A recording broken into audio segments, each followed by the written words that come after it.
About phylum Porifera. आपल्याला माहितच आहे की kingdom Animalia further divided into a different small groups. They are known as a phyla. आणि ते 11 फायला आहेत. त्याच्यामध्ये आपण फर्स्ट फायलमचा अभ्यास करणार आहे, तो म्हणजे फायलम पोरिफेरा. फायलम पोरिफेरामध्ये कोणते अॅनिमल्स इन्क्लूड आहेत, त्यांचे जनरल कॅरेक्टरिस्टिक कोणते आहेत ते आज आपण बघणार आहोत. जनरल कॅरेक्टरिस्टिक मध्ये आपण त्यांचं हॅबिट बघणार आहोत, हॅबिटॅट बघणार आहोत, त्यांची बॉडी सिमेट्री, बॉडीचं ऑर्गनायझेशन कसं झालेलं आहे, त्याच्यानंतर त्यांची डायजेस्टिव्ह सिस्टीम, नंतर रिप्रोडक्शन कसं झालेलं आहे, स्केलेटन कोणत्या टाईपचं त्यांच्या बॉडीमध्ये प्रेझेंट आहे, या सगळ्या गोष्टींचा अभ्यास आज आपण या व्हिडिओमध्ये करणार आहोत. हे जे मेंबर्स आहेत which are present in to the phylum Porifera, they are commonly known as sponges. यांना स्पॉन्जेस असं म्हटलं जातं. And they are pore bearing, म्हणजे their body showing a small minute tiny pores. This pores are numerous in number, म्हणजे मोठ्या प्रमाणावर यांच्या बॉडीवर छिद्र असतात आणि म्हणून त्यांना आपण पोअर बिअरिंग असं म्हणतो किंवा पोअर बिअरर ऑर्गॅनिझम असं यांना म्हटलं जातं. हे ऑर्गॅनिझम किंवा अॅनिमल्स जनरली अॅक्वॅटिक असतात. Means they are found marine water as well as a fresh water, but mostly found in marine water, and very few sponges are found into the fresh water. For example, Spongylus. The next one, these sponges are generally sessile. Sessiles means they are attached to any object which are present under water, and they are permanently attached to that object. कुठल्या तरी ऑब्जेक्टला ते attach राहतात आणि because of that they do not shows free movement. त्यांच्यामध्ये आपल्याला free movement बघायला मिळत नाही. So they are a sessile. And when we will talk about the symmetry of that sponges, तर हे स्पॉन्जेस इरेग्युलर शेपचे असल्यामुळे when any plane means any longitudinal or horizontal plane passing through the centre of their body, they do not show two equal parts of their body. त्यांच्या बॉडीचे 2 समान भाग होत नाही कोणताही प्लेन त्यांच्या ऍक्सिस मधून पास केला तरी सुद्धा. So they are asymmetrical in nature. ते एसिमेट्रिकल नेचरचे असतात. त्यानंतर body organisation. Body is made up of only by the cell. त्यांची बॉडी फक्त सेल्सने बनलेली असते. This cells are loosely arranged into their body. Cells हे लूजली अरेंज असतात. They are independent, somewhat independent, म्हणजे एकमेकावर काही प्रमाणात ते अवलंबून नसतात. And they shows little coordination. त्यांच्यामध्ये थोड्या प्रमाणात आपल्याला सुसूत्रता बघायला मिळते. And they shows little division of labour in to the cell, म्हणजे त्यांच्यामध्ये थोड्या प्रमाणात कामाची विभागणी पण झालेली दिसते आपल्याला त्या सेल्समध्ये. त्याच्यानंतर जे टायनी पोअर्स त्यांच्या बॉडीवर असतात, द स्पेशल कॅरेक्टरिस्टिक की ते पोअर बिअरिंग आहेत. म्हणजे त्यांच्या बॉडीवर जे पोअर्स आहेत त्या पोअर्सला आपण ऑस्टिया असं म्हणतो. त्या पोअर्सला ऑस्टिया असं म्हटलं जातं. आणि हे organism present in to the water, पाण्यामध्ये असल्यामुळे वॉटर करंट या ऑस्टिया थ्रू त्यांच्या बॉडीमध्ये एंटर होतो आणि एक्झिट पण होतो.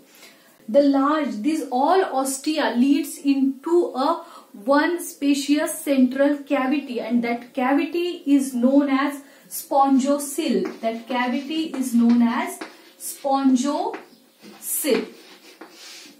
This cavity which is present inside the body of sponges, that is known as a spongocyl, and these spongocyls are lined by, suppose this is the spongocyl, and this spongocyl lined by special type of cell. That cells are known as choanocytes. That cells are known as choanocytes. This one is another important feature of phylum Porifera. Now the large opening shown by these sponges, and these spongocyls are opened by this large opening, that is known as osculum. त्या large opening ला osculum असं म्हटलं जातं. The next one is the digestion. These choanocyte cells, when water current come inside the cavity, त्याच्याबरोबर जे वाहून आलेलं food आहे ते पण एंटर होतं त्या वॉटर बरोबर कॅव्हिटीमध्ये आणि कॅव्हिटीमध्ये आलेलं फूड हे कोयानोसाइट सेल्समध्ये जे फूड व्हॅक्युअल्स असतात त्याच्या थ्रू डायजेस्ट केलं जातं. म्हणजे सेलच्या आतमध्ये डायजेशन होत असल्यामुळे आपण डायजेशन हे इंट्रासेल्युलर आहे असं म्हणतो. डायजेशन स्पॉन्जेस मधलं इंट्रासेल्युलर आहे, कारण स्पॉन्जोसिल मध्ये असलेल्या फूड व्हॅक्युअलमध्ये त्याचं डायजेशन होतं. म्हणजे इनसाइड द सेल होतं, त्यामुळे आपण त्याला इंट्रासेल्युलर डायजेशन असं म्हणतो. हे या स्पॉन्जेस मध्ये जे स्केलेटन असतं ते एंडोस्केलेटन असतं. Endoskeleton is present in the form of spicules. स्पिक्युल्सच्या स्वरूपात एंडोस्केलेटन प्रेझेंट असतं किंवा स्पॉन्जिन फायबरच्या स्वरूपात एंडोस्केलेटन प्रेझेंट असतं. आणि हे एंडोस्केलेटन जे आहे ते generally it is made up of by calcium और बाय सिलिका किंवा कॅल्शियम पासून बनलेलं स्केलेटन यांच्या बॉडीमध्ये आपल्याला बघायला मिळतं. त्याच्यानंतर last and important point that is the reproduction. Reproduction shown by sponges are of two types. Sponges show asexual reproduction as well as sexual reproduction. Asexual reproduction पण दाखवतात आणि सेक्शुअल रिप्रोडक्शन पण दाखवतात.